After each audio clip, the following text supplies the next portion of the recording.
मोहोळ तालुक्यातील काही दूध डेअऱ्यांमधून होणाऱ्या कथितरित्या भेसळयुक्त आणि केमिकलयुक्त दूध पुरवठ्याची सखोल चौकशी करावी अशी मागणी लोकशासन आंदोलन पार्टीने केली।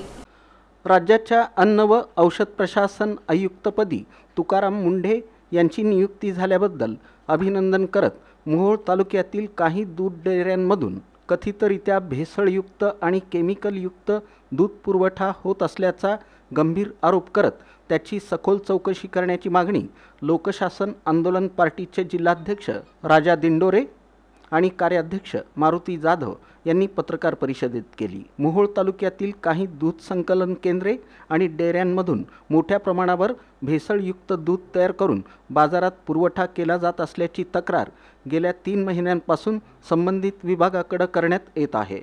काही डेअऱ्यांकडून दररोज मोठ्या प्रमाणात दूध संकलन केलं जात असून या दूध व्यवसायात भेसळीचे प्रकार घडत असल्याचा आरोपही करण्यात आला आहे।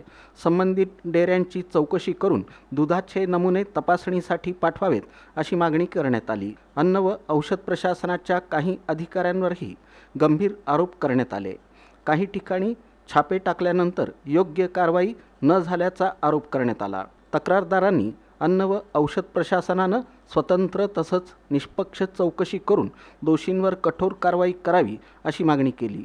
भेसळयुक्त दूध व्यवसायाला आळा बसल्यास शेतकऱ्यांच्या शुद्ध दुधाला योग्य भाव मिळेल आणि दूध व्यवसायाला चालना मिळेल असंही त्यांनी स्पष्ट केलं। प्रथमतः देवेंद्र फडणवीस साहेब मुख्यमंत्री महाराष्ट्र यांचे आम्ही खूप खूप अभिनंदन करतो की त्यांनी चांगल्या एका सक्षम संधी अधिकाऱ्याची नियुक्ती केली या अन्न भेसळ औषध प्रशासनाच्या आयुक्तपदी। तर आपणास सांगण्यास आम्हाला खंत वाटते की आम्ही हे वेळोवेळी तक्रारी करून सुद्धा मोहोळ व उत्तर सोलापूर तालुक्यात अशोक येलागार नावाचा एक निरीक्षक आहे व त्याने एकाही दूध डेअरीवर कारवाई केली नाही। आम्ही दुधाचा साठ्यापासून केमिकलचा साठा कुठं ठेवला जातो, त्यांच्याकडे दूध किती येतं, दूध बाहेर जाते किती, 1000 लिटर जर दूध येत असेल तर बाहेर जाताना 1800, 1900, 2000 लिटर दूध कसं जातं बाहेर। तर त्यांनी एकाही दूध डेअरीवर कारवाई केली नाही। एका दूध डेअरीवर कारवाई करायला गेले होते, त्याचे दोन्ही शॅम्पल आणले त्यांनी, केमिकलयुक्त शॅम्पलसुद्धा आणले आणि साधे शॅम्पल, चांगले शॅम्पलसुद्धा आणले आणि दुसऱ्या दिवशी त्याला बोलवून घेतलं, त्याकडून 2.5 लाख रुपये घेतले शेळके नावाच्या एका दूध डेअरी चालकाकडून।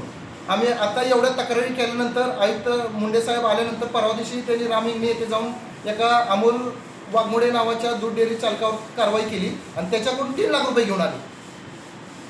सागर चौरे हे पेनूर येथे आहेत, त्यांचं 1 लाख लिटर कलेक्शन आहे। 1 लाख लिटर कलेक्शनला 10,000 जर्सी गाई लागतात। 10 लिटर जर एक जर्सी गाय पकडली तर 10,000 गाई पकडा। अख्ख्या तालुक्यात एवढं पशुधन नाही, तर एकट्या सागर चौरेचं 1 लाख लिटर दूध कलेक्शन कुठून येतं।